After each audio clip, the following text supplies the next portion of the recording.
Hi, this is Eric Martin with Board Game Geek, and I'm here with Ralph Brun, looking at a prototype of a game under development, designed by Rudiger Dorn, titled Istanbul. I don't know, is that the final title? Yeah, it is. Where it's under development right now, and this is a prototype of a game being developed ideally for release in 2014. And Ralph said he'd be willing to give us an overview of the game, just to get an idea of what's going on and what we can look forward to coming from Mr. Dorn. Yeah. So the title is Istanbul, as you mentioned. So starting with this setting, these are 16 places, all set in a bazaar quarter of Istanbul, so in or near a bazaar. In these places, we will move with our figures and perform actions in order to collect the final things we need, these diamonds.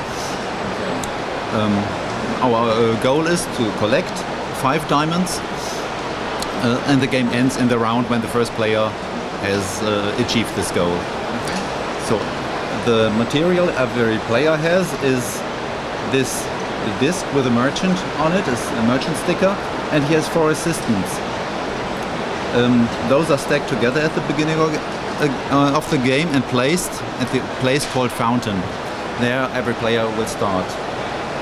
Beside this, every player has a wheelbarrow where he can store, put it this right way, where he can store 4 different kind of goods, which you can get in some places in the bazaar.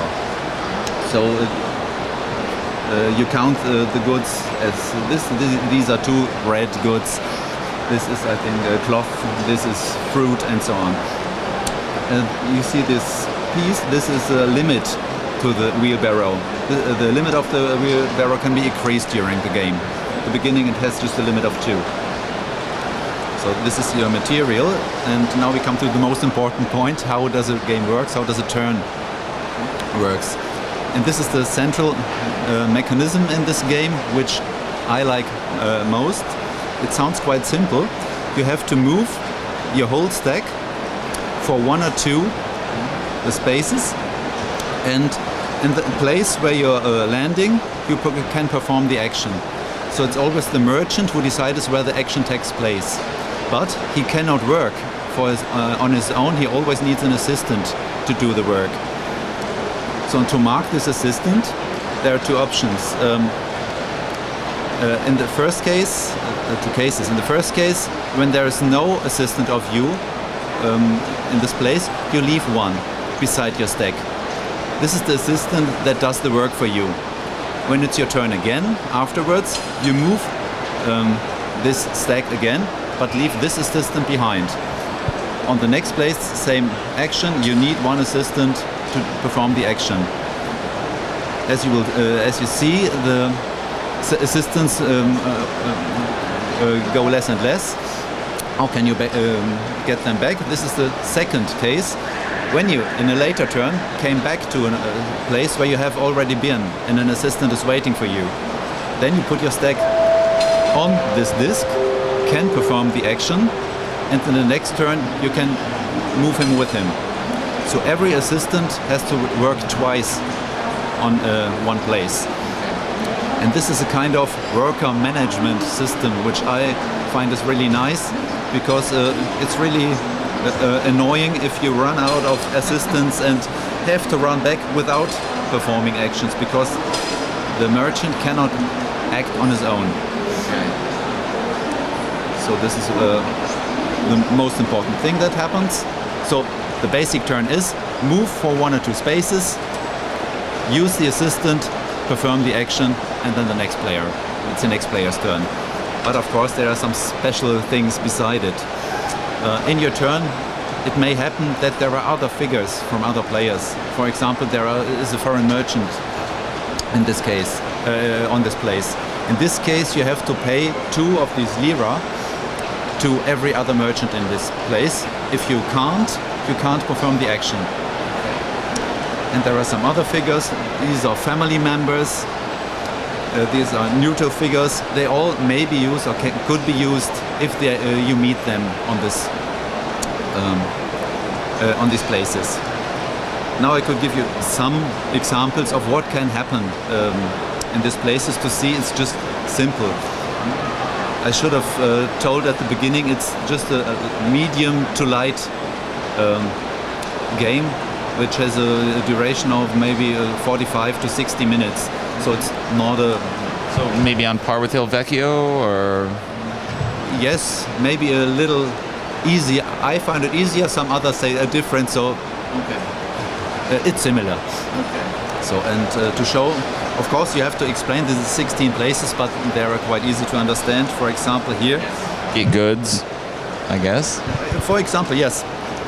Here you can take so many yellow goods, fruit, as you are allowed to.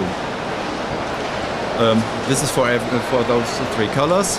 Here is a place you can pay 7 lira and are allowed to increase the capacity of your wheelbarrow. And as you will see, it's a good idea first to increase this one before you use one of these turns. But you first have to get the money, and so it's always a lot of back and forth. Yes. Yes. You have to wander around. So how do I get the diamonds? I talked about the important diamonds which are deciding who is winning. The two main, generally spoken, there are 5 places where you can see diamonds, and only there you can get them if you fulfill a special condition. For example, here you have to pay the visible number of lira. So it costs 14 lira to take this diamond and put it on your wheelbarrow. And then of course the price keeps going up. Yeah, the price is increasing. The same is with the goods. The first one who tries to get the diamond must pay all these goods who are shown. So one blue, one red, one green, one yellow, and one of your choice. You get this one, and the next will be more expensive.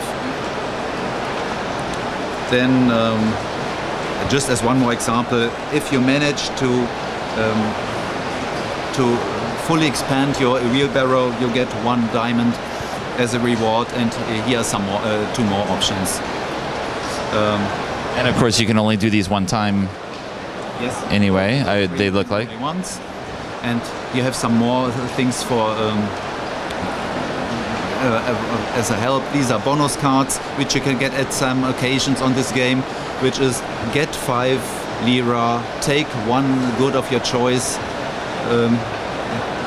get an assistant back to your merchant. Everything very simple to understand. And those ones, if you once get them, can be played additional to your normal turn. Those 2 4 are permanent improvements of your game. You have to put away these after 1 use, and these are permanent functions. For example, just one example, for this one you get 1 more assistant, so it's easier for you to manage the whole thing. I think this is a very good overview. It feels immediately when you show the stack of tokens, you're like, if you didn't know this was a Rudiger Dornier game, you should be able to guess almost. Just thinking of Louis XIV or Traders of Genoa, it's the movement system is it's interesting just to see it used a different way, because it's not the same. But it's the same. It's the other way around, in fact, because in Genoa, for example, you move your stack and leave 1 behind, but it's no matter if you come back or not. And now you have you first move and then leave 1 behind, and you always have to plan how to get him back again. Of course, he has 1 space, just to mention, where every assistant goes back to his merchant. So you don't have to collect every one of them. There is 1 function where you can call it. Okay. Well, thanks very much for the overview. Look forward to seeing the finished game whenever it's available. In March, but we were working on it. But no promises. Just an estimation. Yes. All right. Good luck. Thank you.